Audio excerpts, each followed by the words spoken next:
Hello friends, good morning. Welcome to our channel Target with Lalan Sharma. Today we will discuss self-inductance of a long solenoid plus numericals at concept of self-induction. आइए देखते हैं। तो आज का पहला heading है self inductance of a long solenoid. तो हम लोग इसका डेरिवेशन समझेंगे, उसके बाद सेल्फ इंडक्शन और ये इस कंसेप्ट पर self inductance of a long solenoid के कंसेप्ट पर प्रॉब्लम को सॉल्व करेंगे। तो आज हमें इतना काम करना है। तो सोलिनॉइड के बारे में जहां तक बात हो रही तो हम लोग पहले से इसके बारे में जानते हैं। लॉन्ग सोलिनॉइड ये इस टाइप से बनाया गया है। ये मान लेते हैं टोटल लेंथ L है और इसमें total number of turns capital N है। ये लॉन्ग सोलिनॉइड है। तो self inductance of a long solenoid के अंतर्गत हम लोग ये कॉन्सेप्ट जानते हैं कि सोलिनॉइड के भीतर जो मैग्नेटिक फील्ड होता है वो B इक्वल टू होता है mu naught N I, where N is equal to number of turns per unit length. N क्या है? N इक्वल टू है number of turns per unit length. बस ये चीज आपको जानना चाहिए। स्मॉल n क्या चीज है? Number of turns per unit length. तो परिणालिका के भीतर मैग्नेटिक फील्ड की जानकारी हमें हो गई, स्मॉल n के टर्म में और कैपिटल N के टर्म में भी। अब है magnetic flux through each turn is phi B equal to B A होता है। ये हम पहले से जानते हैं। तो total magnetic flux through the solenoid is, तो एक टर्न के लिए मैग्नेटिक फ्लक्स है इतना, तो उसमें कितने टर्न है? Capital N। कैपिटल N से गुणा कर देंगे तो टोटल मैग्नेटिक फ्लक्स हो जाएगा आपका N phi B. N phi B तो N हो गया अपने स्थान पे फाई बी हम लोग निकाले हैं इधर क्या बी ए। तो B के स्थान पे ऊपर वाली वैल्यू हमें रखना होगा। ये वाली वैल्यू B के स्थान पे रखे हैं, A अपने स्थान पर अब भी है। और N फाई बी इस चैप्टर में हम लोग पढ़ चुके हैं L I। तो N फाई बी के स्थान पे L I रख दिए और यहाँ पे भी ये N बाहर वाला और ये अंदर वाला गुणा कर दिए तो N square L upon L हो गया। I ये है तो I से I यहाँ कैंसिल हो जाएगा। तो आ गया self inductance of long solenoid L equal to आया mu naught N square A upon small L। तो न्यूमेरिकल के लिए ये फार्मूला भी आप ध्यान देंगे, बोर्ड परीक्षा में भी ये चीज आता है। अगर कोई चाहे तो स्मॉल n के टर्म में भी ये डेरिवेशन लिख सकता है। तो कैपिटल N के स्थान पे इस फार्मूले में देखा जाए capital N equal to small n into L होता है, तो वहां चीज ये प्रयोग किया गया है। तो हो जाएगा small n square L square A upon L, तो है ये एक L से L कैंसिल हो जाएगा। यहाँ जब कैंसिल हो गया तो यहाँ जो बचा L equal to mu naught N square L into A। L length है, A है इसका एरिया, तो L लेंथ इंटू एरिया क्या हो जाएगा? वॉल्यूम। तो here V is equal to volume of the solenoid. तो ये रहा आपका self inductance of a long solenoid.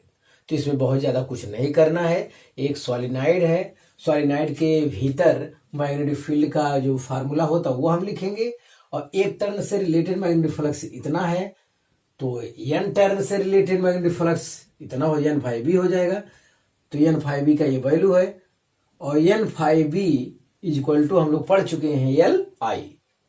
तो यहां से I कैंसिल हो गया और self inductance of long solenoid का फार्मूला आ गया।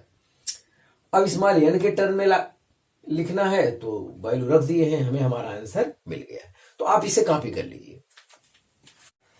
हाँ फ्रेंड्स, आज का पहला सवाल देखा जाए, calculate the inductance of an air core solenoid containing 300 turns if the length of the solenoid is 25 centimeter and its cross sectional area is 4 centimetre square.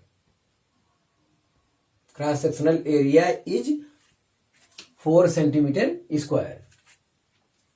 और बी में पूछा है calculate the self induced EMF in the solenoid if the current through it is decreasing at the rate of 50 ampere per second. Yes, तो चलिए देखते हैं पहला solution क्या है। तो calculate the inductance of an air core solenoid. Given में जो है पहले लिख लिया जाए। देखें तो कैपिटल एन ये दिया है 300, ये दिया है, और स्मॉल एल 25 मीटर हो जाएगा। ये 25 सेंटीमीटर दिया था, तो 100 से डिवाइड कर दिए तो आया 0.25 मीटर। और cross sectional area is equal to दिया है 4 सेंटीमीटर स्क्वायर, तो 4 × 10⁻⁻⁴ मीटर स्क्वायर, इतना हो गया। और जो सेकेंड भाग में हमें मालूम है वो DI/dt इक्वल टू हो जाएगा -50 एम्पियर पर सेकेंड। डिक्रीज कर रहा है करंट, इतना वैल्यू हमें मालूम है। अब पहले भाग में L इक्वल टू, पहले भाग के लिए L equal to μ0 N² A/L है। चलिए वैल्यू लिखते हैं।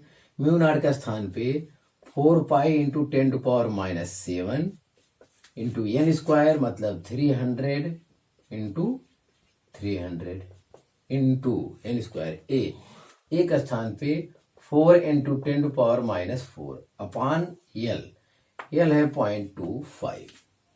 यस, तो 0.25 अगर इसमें 4 से इंटू कर दें हर में तो 1 हो जाएगा।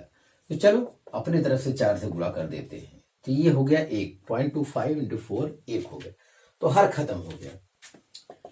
तो ये हो गया 4 लिख दिए, पाई का मान 3.14 लिख दिए, इंटू देखे 4 × 4 16 हो गया, 3 × 3 9 हो गया, 16 × 9 144 144 हो गया, इतना। अब रही बात पावर की, तो 2 इसमें 4 प्लस में 4 माइनस में खत्म हो गया, तो 10⁻⁷ इधर बचा हुआ है। अब इन लोगों का आपस में गुणा करना है, तो चाहो तो पहले 4 से इसमें गुणा कर दें, या 4 में लास्ट में गुणा करना, पहले इनसे निपट लेते हैं हम लोग। 3.144 × 3.14 इससे गुणा करें, तो इससे गुणा करेंगे, चलो 4 से गुणा करते, 4 × 4 = 16 के 6 हासिल 1, 4 के 4 5, 4 × 3 12 1256 आया। फिर 4 से गुणा करेंगे तो फिर होगा 1256, फिर 1 से गुणा करेंगे 4 1 3, चलो जोड़ लेते हैं 6 6 5 11 के 1 हासिल 1, 5 5 10 2 12 2 हासिल 1 2 2 4 1 5, इतना आया। तो 314 में 144 गुणा करेंगे, तो यहाँ इसमें 2 अंक दशमलव ये भी लगा दिए। अभी एक 4 और मेरा बचा हुआ है, इससे 4 से गुणा करके यहाँ लिखा जाए। 4 से गुणा करें, 4 × 4 = 16 के 6 हासिल 1, 4 के 4 5 हो गया, और 4 दूनी 8, 4 5 20 के 0 हासिल 2, 4 × 4 = 16 2 18 18 हो गया, इतना आया। 4 से इंटू करने पर, इंटू 10⁻⁷ ऊपर से है, तो -7 से है, तो इसका 3 0 अगर मैं ले लूँ तो यहाँ आ जाएगा, तो आएगा 1.80856 इंटू 10⁻⁴, इतना है। हाँ, ये वैल्यू इतना ज़्यादा है कि चाहे तो आप 1.81 इंटू 10⁻⁴ लिख सकते हैं। हेनरी, सेल्फ इंडक्टेंस की जो यूनिट होती है वो हेनरी होती है। तो आप पहला वाला जो पूछा था वो हो गया। अब आप लौटते हैं बी पर। बी कह रहा है calculate the self induced EMF in the solenoid. हाँ, तो E इक्वल टू होता है -L DI/dt। तो यार आपका आया हुआ है 1.81 इंटू 10⁻⁴। ये माइनस यहाँ पहले से है, ये लिख दी, into D I upon D T वो है -50। तो माइनस माइनस हो गया प्लस, पहला काम तो प्लस हो गया, और इसका एक जीरो इनके साथ ले लेंगे तो -3 हो जाएगा। 5 से केवल गुणा करना, 5 के 5, 5 अठे 40 के 0 हासिल 4, 5 के 5 4 9। इतना है, 2 अंक पे दशमलव लगा देते हैं, इंटू 10⁻³ वोल्ट। तो इतना आया। तो आप इसे कॉपी कर लीजिए। हाँ फ्रेंड्स, दूसरा न्यूमेरिकल देखा जाए, the inductor shown in figure has inductance 0.54 Henry and carries a current in the direction shown, that is decreasing at a uniform rate di upon dt is equal to minus 0.03 ampere per second. Find the self-induced EMF.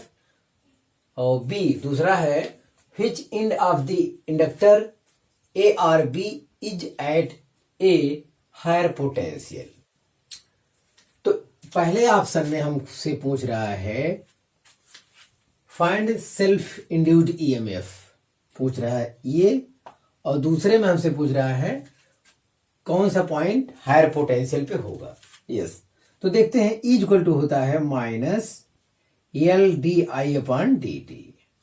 तो यहां magnitude की बात हमेशा किए हैं, यहां भी कर रहे हैं, मैग्नीट्यूड में ही आप वैल्यू लिखा कीजिए। चलिए लिखते हैं एल। तो एल का मान है 0.54 हेनरी। di/dt है, डिक्रीजिंग ऑर्डर में ये दिया है 0.3 एम्पियर माइनस में, इतना हमारे पास है। तो मैग्नीट्यूड के बाहर केवल पॉजिटिव लिखेंगे। अब 3 से गुणा करते हैं, 3 × 12 2 हासिल 1 3 5 15 1 16 इतना आया। और 10⁻⁴ भी कर सकते हैं। तो -4 लेंगे, यहां दशमलव लगा देते हैं। डेसिमल हमने कहीं लिखा नहीं है, यहां देख लीजिए, 2 इस पे 2 इस पे 4 लगेगा। इसे लिख सकते हैं 1.62 × 10⁻² वोल्ट। तो ये रहा ऑप्शन ए का जवाब। और ऑप्शन बी कह रहा है, ऑप्शन बी पर आपको ध्यान देना चाहिए। ऑप्शन बी कह रहा है which end of the inductor A or B is at a higher potential। कौन हायर पोटेंशियल पे है? तो यहां पे देखें, इस टाइप से ये बनेगा फिगर, ए और बी, ये प्लस होगा, ये सिरा, ये माइनस होगा। ध्यान दें, बी से ए की ओर करंट फ्लो कर रहा है, फिगर में दर्शाया गया है। इधर से इधर आ रहा है और डिक्रीजिंग ऑर्डर में आ रहा है। तो डिक्रीजिंग ऑर्डर में आ रहा है तो इधर वाला क्या हो जाएगा? निगेटिव, और इधर वाला पॉजिटिव। तो यस, ध्यान दें। तो अगर आप इधर का पाथ भी ले लेते हैं, इस डायरेक्शन में पाथ ले लेते हैं, तो यहां लिखा जाएगा VB - L di/dt equal to क्या होता है? VA होता है। ये कंसेप्ट है। तो ये हो जाएगा VB - VA इक्वल टू हो जाएगा, उस तरफ जाएगा L di/dt। तो di/dt उस तरफ गया, प्लस हो गया। लेकिन ये वैल्यू आपको यहाँ कंसेप्ट पहले बताया गया, di/dt का मान विद साइन आपको रखना है। विद साइन में अगर डिक्रीजिंग ऑर्डर है तो यहाँ माइनस लिखना होगा, और इंक्रीजिंग ऑर्डर है तो प्लस लिखना होगा। ये चीज ध्यान दें। तो चलिए देखते हैं, L पॉइंट di/dt ये है 0.03। तो इंटू तो ये यही वाला आएगा, वैल्यू तो यही आएगा, बशर्ते यहाँ क्या आएगा? विद साइन रखना है, तो ये क्या रखना होगा? माइनस। तो आएगा 1.62 × 10⁻²। ये माइनस में आएगा। तो VB - VA इक्वल टू इतना आया माइनस में। हाँ, तो यहां कहेंगे VA इज ग्रेटर देन क्या होगा? VB। ए का पोटेंशियल बी से ज्यादा होगा। ये फार्मूले की सहायता से आया, फिगर भी बना दिया है, तो आप इसे कॉपी कर लीजिए। हाँ फ्रेंड्स, तीसरा न्यूमेरिकल देखा जाए। तीसरा न्यूमेरिकल बहुत अच्छा न्यूमेरिकल है, board point of view and competition point of view also. देखें, in the circuit diagram shown in figure, R is equal to 10 ohm, L is equal to 5 Henry, E is equal to 20 volt, I is equal to 2 ampere. This current is decreasing at a rate of -1 ampere per second. Find VAB at this instant. तो figure वगैरह आपको दिया गया है। तो इस type का concept आपको बताया गया है बहुत बढ़िया से। तो हम पाथ भी यही ले रहे हैं करंट की डायरेक्शन में। तो करंट भी इसी डायरेक्शन में, हमारा पाथ भी इसी डायरेक्शन में। तो लिखने का जो तौर तरीका होता है, तो VAB मतलब VA माइनस VB हमसे पूछ रहा है। तो इसके लिए देखते हैं, इस डायरेक्शन में चलते हैं। तो इसका नियम ये है, तो VA, और एक चीज और ध्यान दें, बताया गया कंसेप्ट, रेजिस्टेंस जो है करंट का अपोज करता है और इंडक्टेंस जो है चेंज इन करंट का अपोज करता है। ध्यान दें। तो R में लिखा जाएगा -IR, लिखने का ढंग जो है ये है -L di/dt। और सेल के बारे में जो कंसेप्ट है, अगर प्लस से माइनस की ओर चलते हैं तो ये निगेटिव लिखा जाएगा। तो ये भी निगेटिव आपका आ गया, -E बराबर हम लोग लिखेंगे क्या, VB। ये लिखने का तरीका होता है। हाँ, रही बात di/dt की, तो वो विद साइन रखा जाएगा लास्ट में, इसका जो वैल्यू रखा जाएगा। तो चलिए सब देखते हैं। तो VA इसको रहने देते हैं, -I दिया है 2 एम्पियर, चलो 2 रखते हैं। R दिया है, R है 10 -L आपका दिया है 5 हेनरी। di/dt मैं कह रहा हूं विद साइन आपको रखना होता है। अगर डिक्रीजिंग आर्डर में है तो निगेटिव में रखा जाएगा, इंक्रीजिंग आर्डर में है तो पॉजिटिव रखा जाएगा। तो ये है -1 E दिया 20 volt is equal to VB। तो यहां लिख देते हैं VA माइनस VB। सबको उस तरफ ले चलते हैं हम। 10 दूनी 20, उस तरफ गया प्लस हो गया। यहाँ ये खुद प्लस यहीं हो जा रहा है, वहां जाएगा माइनस हो जाएगा, और यहाँ उस तरफ जाएगा प्लस हो जाएगा, इतना बचा। तो 20 40 में से 5 निकल जाएगा, 35 आएगा। तो VA minus VB is equal to 35, या VAB is equal to 35 volt. Yes, तो इतना आ गया। तो VAB आपका पूछा था, तो आप इसे कॉपी कर लीजिए। हाँ फ्रेंड्स, चौथा सवाल देखा जाए। चौथा सवाल कह रहा है, the current through an inductor of 1 henry is given by I is equal to 3t sin t, find the voltage across the inductor. बस, तो जो हमको गिवन है यहां पे वो है L is equal to 1 henry और I इज इक्वल टू दिया है 3t sin t। तो वोल्टेज पूछ रहा है, वोल्टेज मतलब डेल्टा V हमसे पूछ रहा है।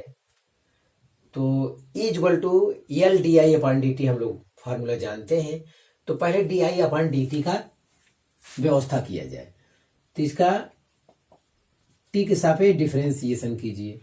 तो ये 3 को आप अलग कर लीजिए, 3 कांस्टेंट है, बाहर कर लीजिए। तो t dt इसे आप मानिए फर्स्ट फंक्शन, इसे आप मानिए सेकंड फंक्शन।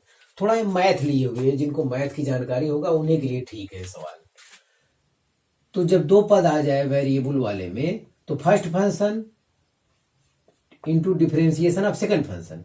तो साइन टी का डिफरेंशिएशन होता क्या, cos T, plus second function sine T into differentiation of first function मतलब टी के सापेक्ष टी का डिफरेंशिएशन 1 होगा। इतना आया। तो di/dt इज इक्वल टू जो आ रहा है 3t cos t plus sign T, इतना हमारे पास आया।